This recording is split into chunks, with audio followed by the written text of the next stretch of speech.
This Sunday's Gospel is really long. It's the entire chapter 9 of the Gospel of John, and it contains a lot of information. For example, is human suffering related to sin? Does faith require genuine belief combined with concrete action to achieve the desired result? It also brings up the point that, is it enough to simply follow the rules to be a good believer? Most importantly, it tells us how we can truly see. Let's listen to this passage now. A man born blind receives sight. As he walked along, he saw a man blind from birth. His disciples asked him, "Rabbi, who sinned, this man or his parents, that he was born blind?" Jesus answered, "Neither this man nor his parents sinned. He was born blind so that God's works might be revealed in him. We must work the works of him who sent me while it is day. Night is coming when no one can work. As long as I am in the world, I am the light of the world."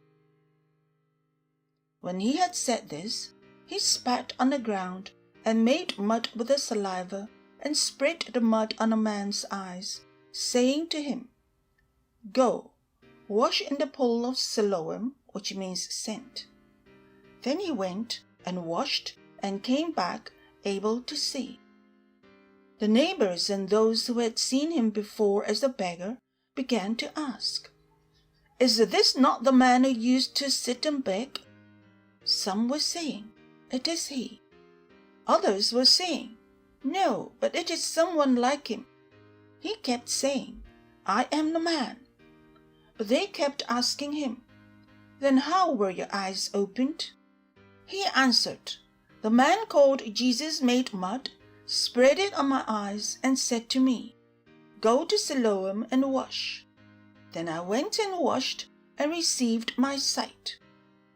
They said to him, "Where is he?" He said, "I do not know."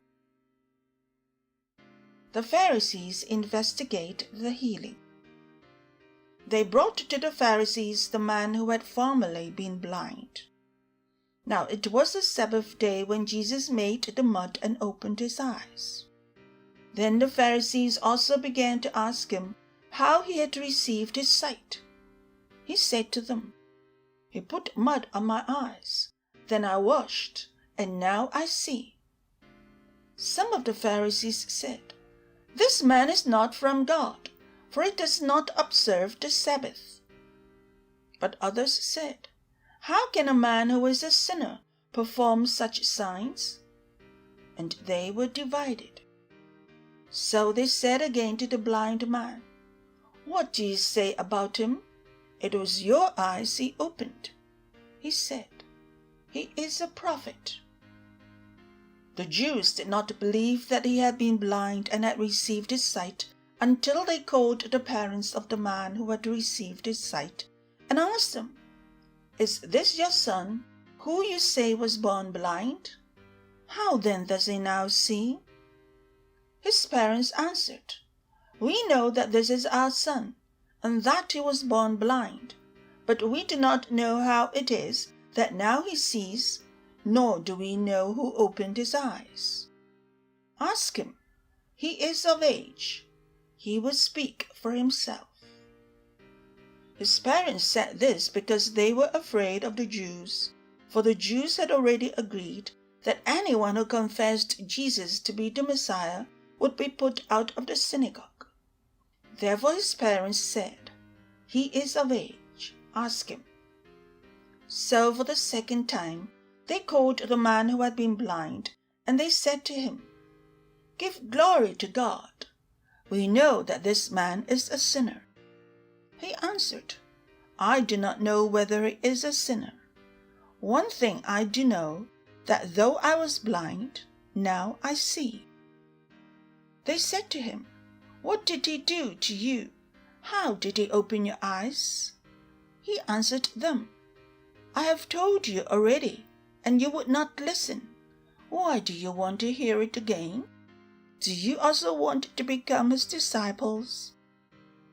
Then they reviled him, saying, "You are his disciple, but we are disciples of Moses.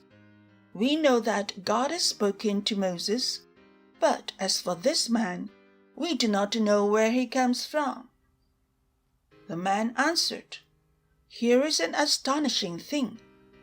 You do not know where he comes from, and yet he opened my eyes. We know that God does not listen to sinners, but he does listen to one who worships him and obeys his will.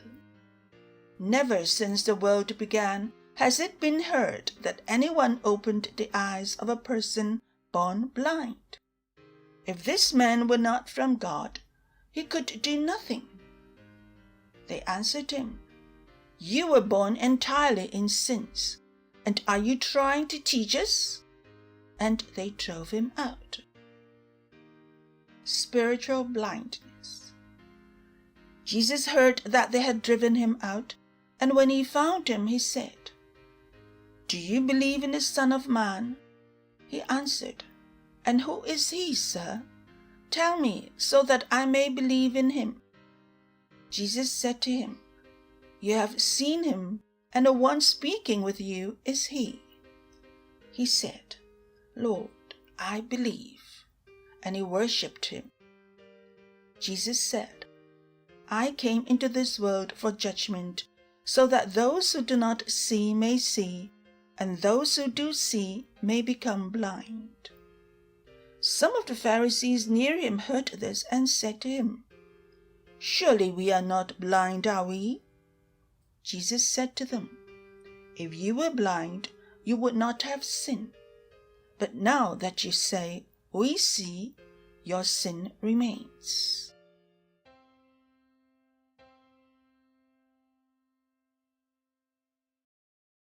At the beginning of the Gospel, Jesus says, "Neither he nor his parents sinned. Rather, it was so that the works of God might be made visible through him." This sounds unreasonable, even difficult to accept. From a human perspective, we pursue fairness, comfort, and happiness. Suffering is definitely not on the list. In fact, Jesus directly negates this simple cause and effect relationship.